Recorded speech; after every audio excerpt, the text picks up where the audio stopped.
3:4.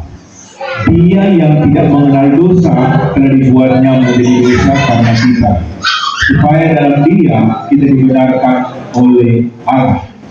Sidang jemaat yang diberkati oleh Tuhan kita Yesus Kristus, hari ini seluruh umat Kristen di seluruh dunia merayakan yang namanya Jumat Agung. Jumat Agung oleh kalender gereja dirayakan sebagai hari di mana Yesus disalibkan. Dan kita percaya bahwa Dia lahir itu sesuai dengan firman Tuhan, Dia mati itu sesuai dengan firman Tuhan. Jadi apa yang kita rayakan hari ini itu merupakan nubuatan-nubuatan yang telah ditulis jauh sebelum Yesus lahir. Bahkan oleh Nabi Yesaya, dia menubuatkan bahwa seperti anak domba dibawa ke tempat pembantaian, dia tidak membuka mulut, dia menyerahkan nyawanya agar supaya kita umat manusia itu bisa diselamatkan. Dalam keadaan sebagai manusia, ia telah merendahkan dirinya dan taat sampai mati, bahkan sampai mati di atas kayu salib. Dia yang tidak mengenal dosa, hal yang sangat luar biasa ditulis oleh Paulus dalam suratnya kepada jemaat di Korintus dan jemaat di Filipi. Dua hal yang sangat tidak disukai oleh manusia. Kita bisa bayangkan Yesus di surga disembah, Dia tidak berdosa karena Dia Allah yang sangat kudus, Allah yang sangat suci, dan tidak dapat disentuh oleh yang namanya dosa. Tapi Alkitab katakan, oleh karena kita Dia dijadikan tumbal, oleh karena kita Dia dijadikan dosa, agar supaya kita manusia itu bisa dibenarkan oleh Allah. Jadi musuh Allah, oleh karena dosa manusia menjadi musuh Allah. Oleh karena dosa manusia menjadi seteru Allah. Dan kita tahu bersama, tidak ada seorang pun yang dapat mendamaikan manusia dengan Allah selain Yesus. Oleh karena kematiannya di atas kayu salib, Dia yang tidak mengenal dosa telah dibuatnya menjadi dosa, agar supaya kita yang dulunya jauh dari Allah bisa menjadi dekat dengan Allah. Kita yang dulunya seteru Allah, kita bisa diperdamaikan oleh Allah oleh karena pengorbanan Yesus di atas kayu salib. Mengapa Dia mau mengosongkan dirinya?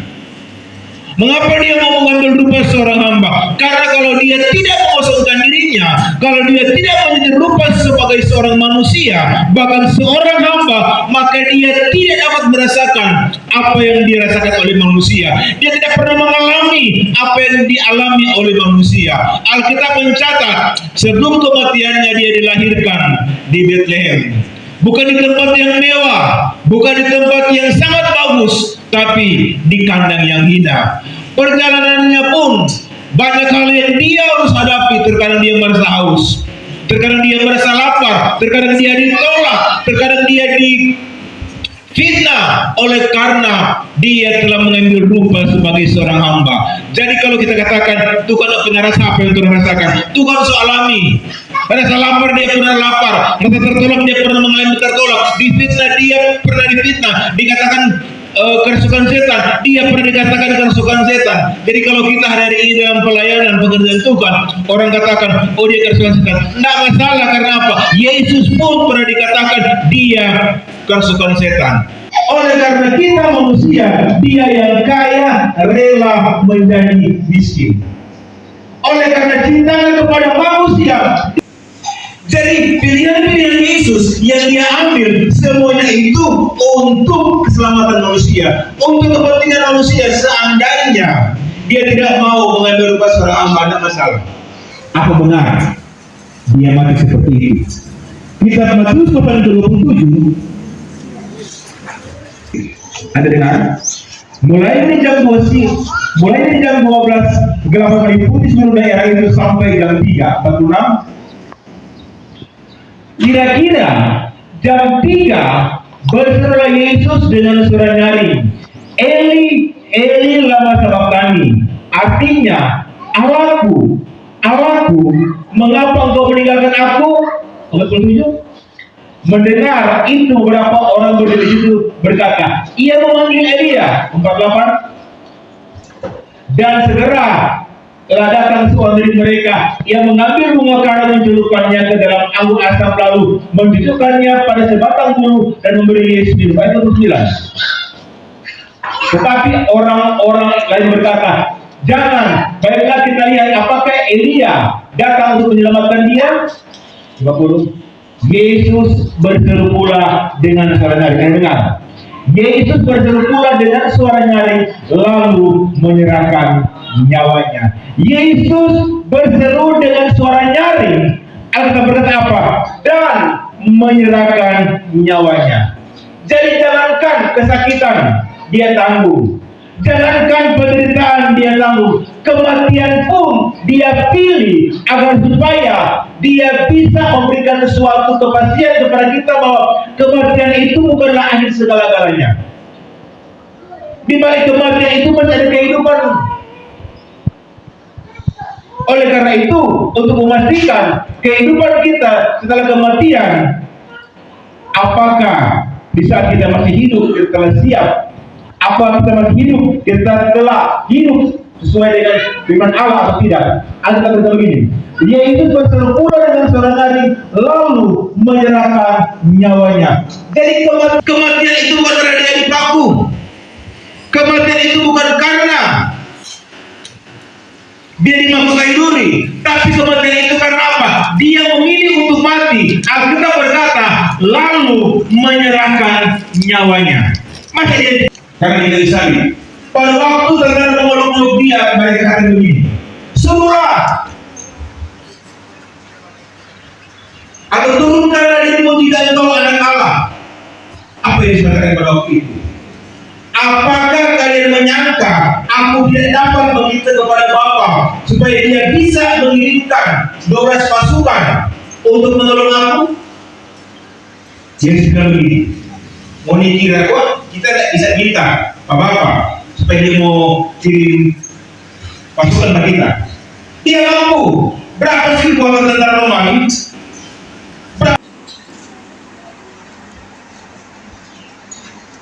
Kekuatan manusia dia belum seberapa dibandingkan dengan kekuatan Allah. Oleh karena itu, jangan sampai kita yang telah percaya kepada Tuhan, kita mengingkari akan panggilannya. Dia tidak menghargai akan pengorbanan Yesus. Dia tidak menghargai akan kasih karunia Tuhan yang Tuhan telah berikan kepada kita dengan pengorbanan nyawanya. Jadi dalam tentara Romawi saya katakan lagi, satu pasukan itu dia dihuni oleh 6.000 prajurit. 6.000 kali 12, maka akan kita dapatkan 72.000. Yesus bilang, emangnya aku tidak bisa meminta kepada Bapa supaya apa? Bapa mengirimkan 12 pasukan. Jadi 12 pasukan itu diisi oleh apa? 72.000 tentara malaikat. Apakah 70.000 itu tidak sanggup mengalahkan tentara Romawi pada waktu itu? Tidak dapat dibandingkan dengan kekuatan Allah. Mari saya terbuka Yesaya 37 ayat 36. Ayat 36 dengar katakan, keluarlah malaikat Tuhan, lalu dibunuh nyala 185.000 orang di dalam perkemahan Asyur. Keesokan harinya pagi-pagi tampaklah semuanya bangkai orang-orang mati berat. Anda dengar, keluarlah malaikat Tuhan. Ini jadi kata malaikat. Ketika seperti keluarlah malaikat Tuhan. Berarti dengan malaikat. Bayangin, keluarlah malaikat Tuhan, lalu dibunuhnya berapa? 185.000 orang. Satu malaikat dia bisa bunuh berapa orang? 185.000 orang. Bayangin, satu malaikat saja dia bisa bunuh berapa orang? 185.000 orang. Dia buka, belum kasih buka ya kan? 185.000 kali 72 atau buka HP. Terus lihat berapa orang yang bisa dibunuh oleh 72 malaikat itu? 185.000 kali 72.000.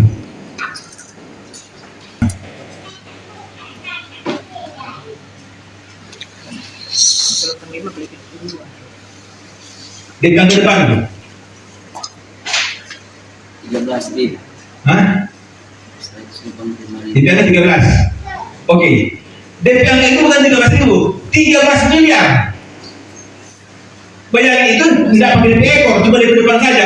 Itu DP jumlahnya 13 miliar. Jadi kalau satu malaikat dia bisa bunuh 185.000 orang, berarti 72.000 malaikat, maka apa? Mereka bisa bunuh 13 miliar manusia, 8 miliar. Jumlah penduduk bumi sampai hari ini cuma 8 miliar.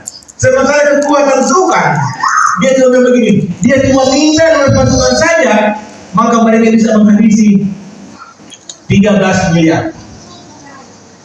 Berarti apa? Yesus sendiri yang dia memilih untuk mati. Dia memilih untuk dia mengalah.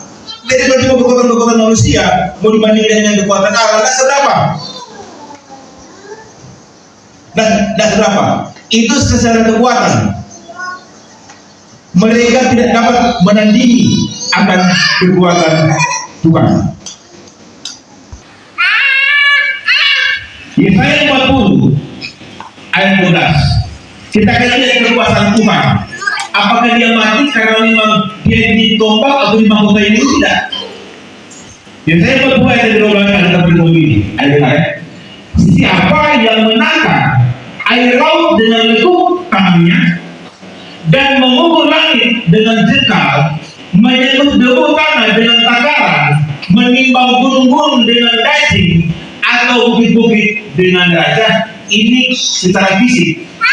Secara fisik, Yesaya katakan begini, siapa yang menakar air laut dengan lekuk tangannya. Air laut itu yang orang lihat di bumi ini, Tuhan cuma takar dari pelekuk tangan. Betul-betul. Di pelekuk tangan begini, coba ambil air, kontal di pelekuk tangan. Itu air laut, dia cuma ukur dari pelekuk tangan. Itu langit, dia hanya ukur dari jengkal. Itu langit atau dari takawan yang terkeliling dia cuma ukur dari jengkal. Hanya dari 10. Berapa panjang langit? Tapi kita pada apa? Mengukur langit dengan jengkal. Dua ini dalam lebih contoh. Air laut dia cuma ukur dari pelekuk tangan. Langit dia cuma ukur dari jengkal. Kira-kira secara fisik Tuhan itu bagaimana besar? Dia punya kekuatan,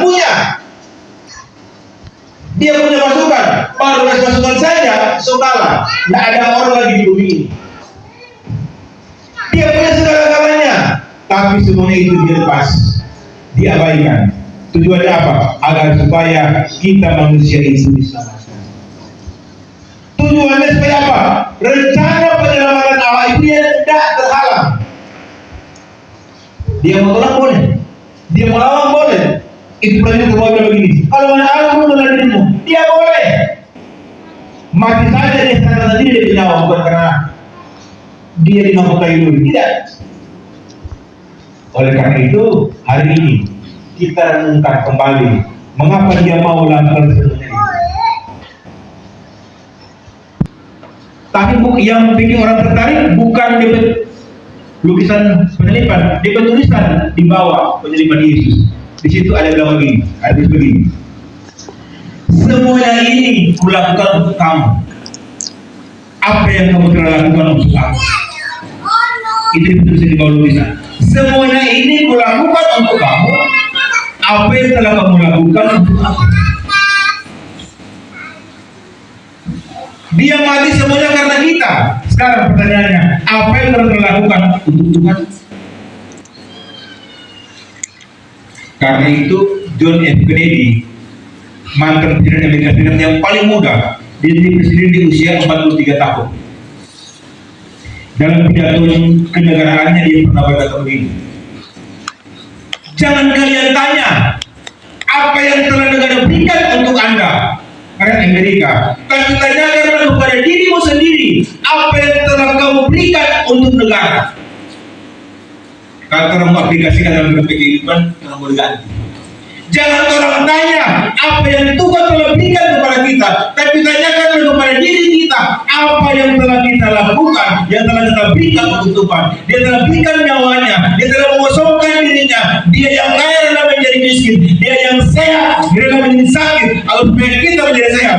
Sekarang pertanyaannya, apa yang telah kita berikan untuk Tuhan? Jangan tanya apa yang telah Tuhan berikan untuk kita, tapi tanyakanlah apa yang telah kita berikan. Itulah orang yang mati digantung di kayu salib. Yesus disalibkan berarti apa? Dia dijadikan kutuk agar supaya kita dibenarkan. Seharusnya kalau menurut hukum Taurat, orang yang disalibkan itu karena produk kejahatan itu sudah melebihi dari batas. Tapi Yesus ambil semuanya itu agar supaya kita manusia bisa diselamatkan. Ingat, pengorbanannya dia mengalah untuk menang. Pengorbanannya dia mau melakukan semuanya itu agar supaya kita manusia bisa diselamatkan. Dia mau melakukan semuanya itu agar supaya kita yang dulunya seteru Allah bisa diperdamaikan dengan Allah. Kita musuh Allah, kita boleh menjadi orang-orang yang dikasihi oleh Allah. Mari kita